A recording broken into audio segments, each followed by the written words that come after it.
Oi, esse é o André. E essa é a Bárbara. E esse é o Leitura 2. As leituras da vez são A Redoma de Vidro, da Sylvia Plath, E o The Catcher in the Rye, que é o apanhador no campo de centeio, do Salinger. Salinger. Como a gente trouxe duas leituras meio depressivas, a gente escolheu um incenso que está aqui no fundo, que é sobre canela para alegria. Alegria de viver e antidepressivo. Eu vou começar então falando sobre a minha experiência de leitura com A Redoma de Vidro, da Sylvia Plath. Na verdade, eu comecei esse livro em dezembro de 2022 e eu comecei a passar por alguns momentos da minha vida em que eu queria sair da minha casa, onde eu estava morando, para começar a ter a minha independência. Então foram vários momentos conflitantes, foi bem pesado psicologicamente para mim. E aí A Redoma de Vidro começou a ficar um pouco pesado demais. Eu já sabia que ia ser um livro assim, mas eu comecei da mesma forma porque eu tava de férias. Eu pensei, eu tô de férias, tô leve, livre, solta pra começar a ler essa depressão.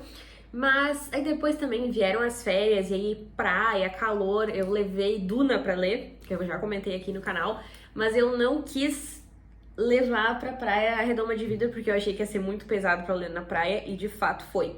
E aí depois, quando eu comecei a fazer o processo da mudança, comecei a me sentir um pouco melhor, eu voltei e assim, tudo que eu achei no início desse livro muito arrastado, que sinceramente no início eu comecei a ler e pensei, por que esse livro tem esse hype? Por que ele é tão amado? Por que as pessoas tanto falam? Eu tava achando uma leitura norte-americana tradicional, aquela coisa de Nova York, de sucesso, enfim, eu também não tinha gostado muito da protagonista, a Esther tinha me incomodado um pouco, eu achava que ela era uma protagonista fraca, mas depois, quando eu voltei a ler ele, ali no início do ano, eu devorei. Meu Deus, eu acho que em 2 dias eu terminei de ler ele inteirinho, e muito bom, realmente bem pesado, é uma leitura difícil, fala bastante sobre questões emocionais, sobre expectativas, sobre o papel da mulher na sociedade, e como eu falo disso, né? Eu acho que as minhas leituras muito envolvem o papel da mulher na sociedade. Esse livro foi realmente muito bom, da metade pro fim, eu amei, li tudo numa tacada só. Sei que muitas pessoas gostam e também sei que muitas pessoas acham muito pesado, quase impossível de terminar, mas eu não tive essa experiência. Eu acho que tendo um pouquinho mais de conhecimento sobre assuntos psicológicos, sobre psiquiatria, também auxilia na compreensão desse livro. Isso se deve a minha irmã ser psiquiatra, então eu também faço terapia há muitos anos, então esse tipo de assunto não é tão difícil. I'm so sorry. Tá tudo bem. É que eu tô sem meia. Bota meia. Eu vou botar a meia. Enfim, não é difícil eu falar sobre isso. Esse livro aqui também tem um teor bem autobiográfico, porque a Sylvia Plath tinha vários problemas psicológicos, ela tinha depressão e talvez border, né, lendo um pouquinho mais, eu não sei absolutamente nada da vida dela, fora o que todo mundo já sabe, que ela cometeu suicídio, colocando a cabeça no forno e poupou os seus filhos disso, enfim, pesadérrimo, mas tem bastante desses conflitos, dessas visitas ao psiquiatra. E, gente, que psiquiatra ruim no início do livro, tanto é que quando ela finalmente encontra um bom psiquiatra, a vida dela fica muito melhor. Então, também aqui é abordada a importância de ter um bom acompanhamento psiquiátrico e de ir à terapia. Mas a história, desde o início, assim, mostra ela perdendo a virgindade com o Buddy, que, meu Deus do céu, que personagem é esse? Mostra ela indo trabalhar no jornal, ela descobrindo pra que ela prestava, porque a Esther tem uma baixa autoestima, assim, muito grande por todas as cobranças que ela sofreu da mãe dela, todas as imposições da família dela sobre ela. Então, ela não acha que ela é capaz de nada. Nossa, quantas vezes eu falei a palavra ela? Muitas. Não coitada. E qual é a melhor parte do livro? Já vou pular pra isso? Não, só tava fazendo uma pergunta. Ok. Pra mim, a melhor parte do livro, eu acho que é quando ela é internada e ela faz aquela amiga dela, que eu esqueci o nome. A amiga dela, que gente, faz tempo que eu li esse livro, eu já não me lembro mais o nome da amiga.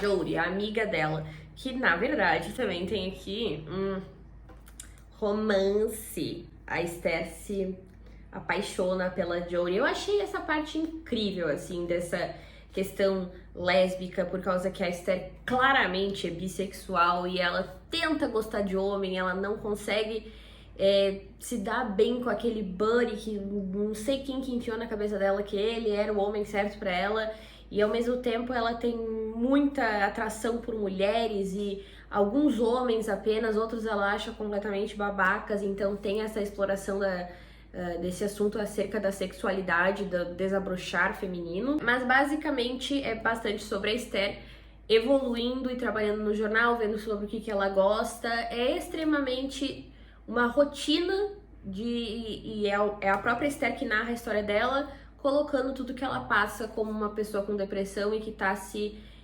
aventurando numa jornada de autoconhecimento. Eu achei maravilhoso.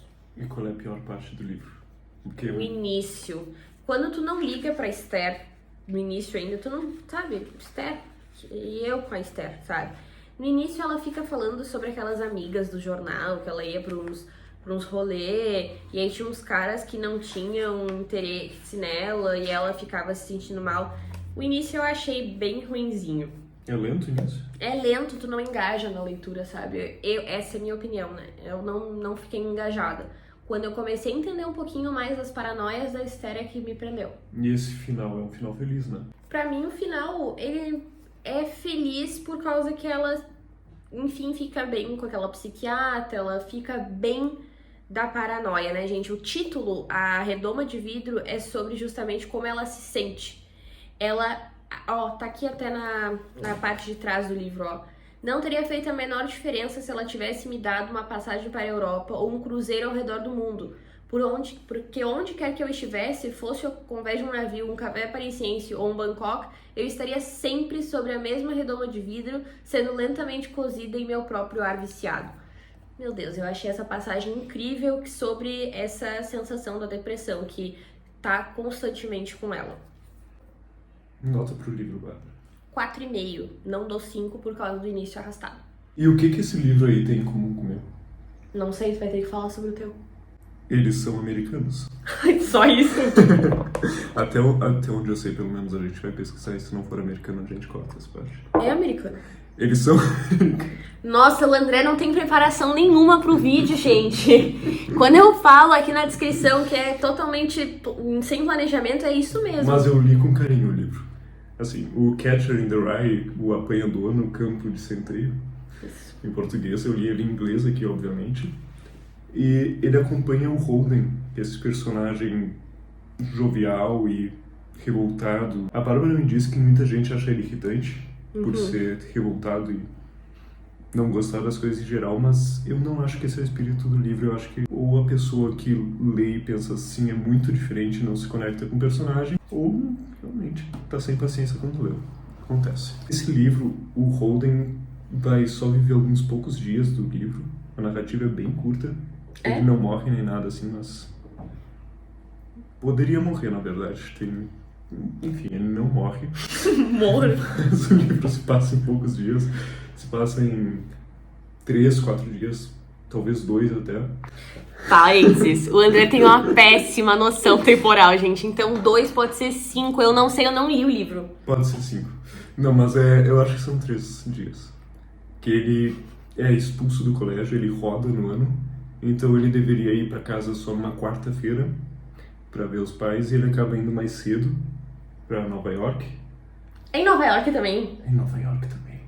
A Esther tá em Nova York, tá aí, ó, mais um ponto em comum. Eu acho que é em Nova York. É em Nova York. E daí ele chega lá em Nova York como se fosse sexta, talvez sábado. Ele chega antes em Nova York. Domingo da manhã. Ele chega domingo da manhã em Nova York.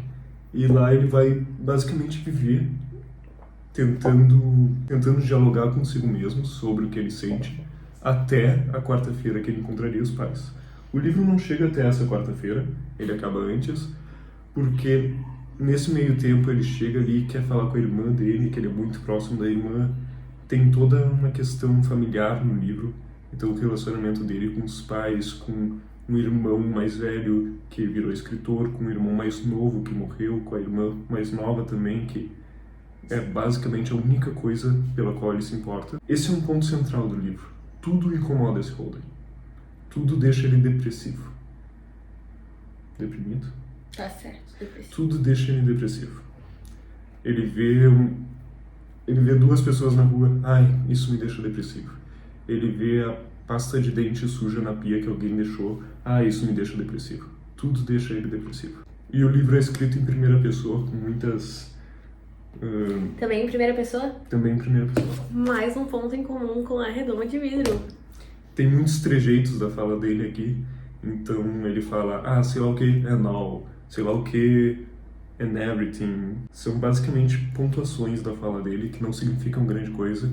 É só algo para te conectar mais com a primeira pessoa. E no início eu achei que talvez isso fosse ser irritante. Eu pensei, nossa, vou ler o livro inteiro com ele falando e tal, e tipo isso.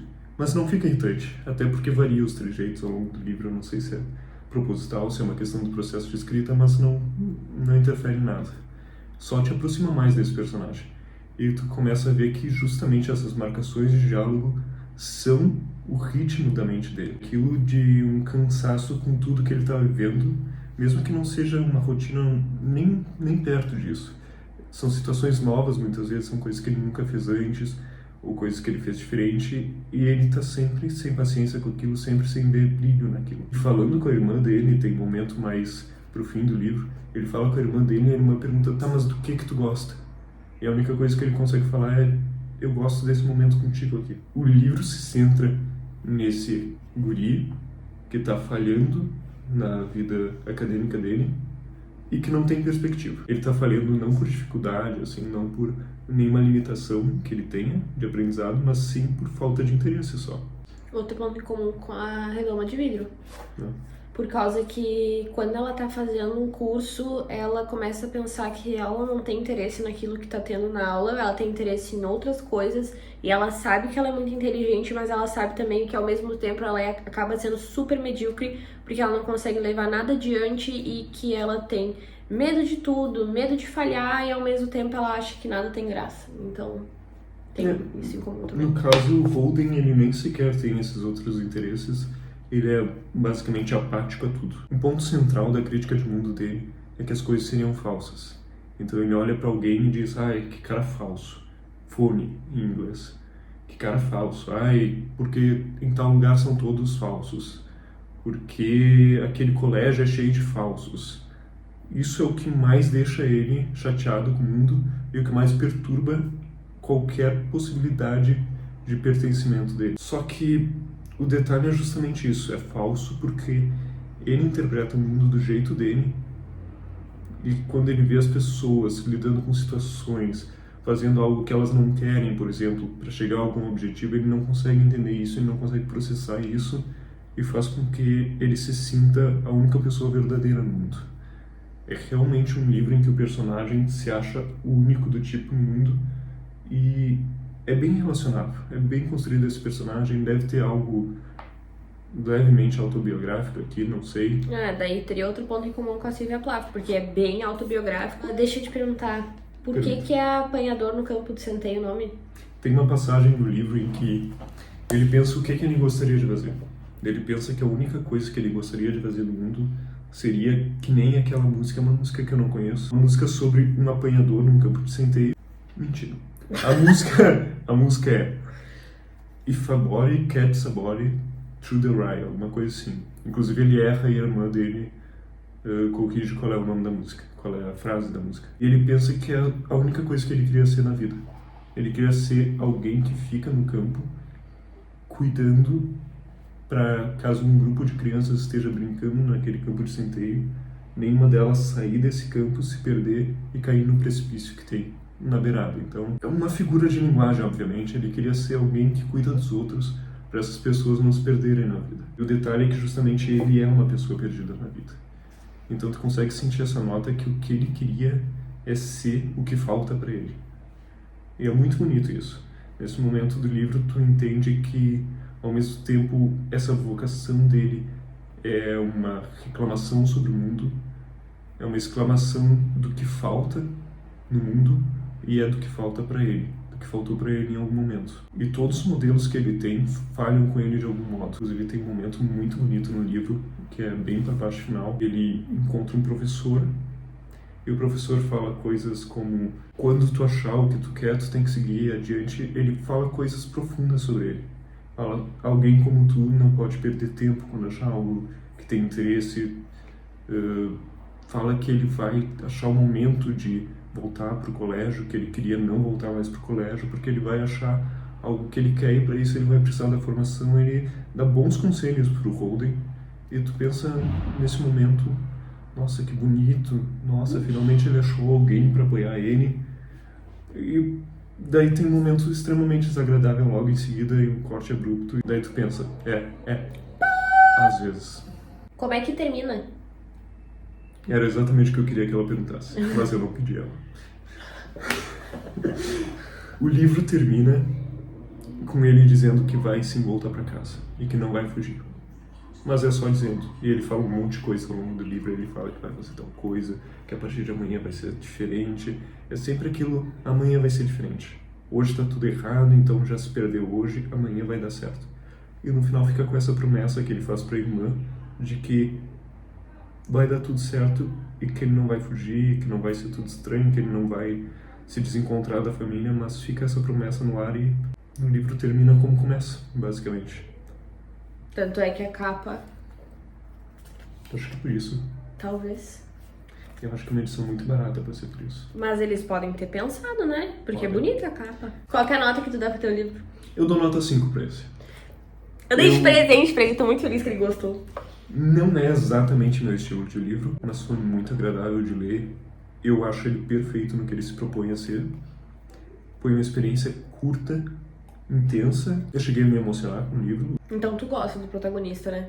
Sim. Diferente das outras pessoas que comentam que não gostam. O protagonista não tem nada de errado, ele não faz absolutamente nada julgável o livro inteiro. Tem como ser uma pessoa chata e incomodar todo mundo. Ele é só uma pessoa chata, mas não incomoda ninguém. Tu sabe que eu acho que outro ponto em comum com a Redoma é essa empatia que a gente cria, sabe? Eu fiquei apegada na Esther. Pra finalizar, então, gostaríamos de recomendar a Redoma de Vidro e o Catcher in the Rye. Inclusive, gente, eu comprei a versão em inglês porque muitas pessoas leram Apanhador no Campo de Centeio em português e não gostaram. Então, eu acho que essas artimanhas da linguagem é importante ler em inglês se você conseguir. Claro que se não for possível, leia em português, melhor que não ler. Então essas foram as leituras da vez. Eu e o André, a gente tá se programando pra fazer um vídeo aqui sobre Victober. Se você tem interesse em leitura de Halloween ou em literatura vitoriana como eu, deixa aqui nos comentários que a gente vai se sentir mais estimulado ainda a gravar esse vídeo. Adivinha de quem que foi a ideia do Victober? Victober. Eu amo era vitoriana, eu amo as Brontës. Se quiserem deixar sugestões de leituras, podem deixar. Nós vamos ler um dia. E obrigado. E se inscreva no canal e dê o seu like. A Moto não tem a noção do estratégia pro pessoal, né, apoiar o canal. Enfim, muito obrigada pela atenção e nos vemos no próximo vídeo. Toma aí.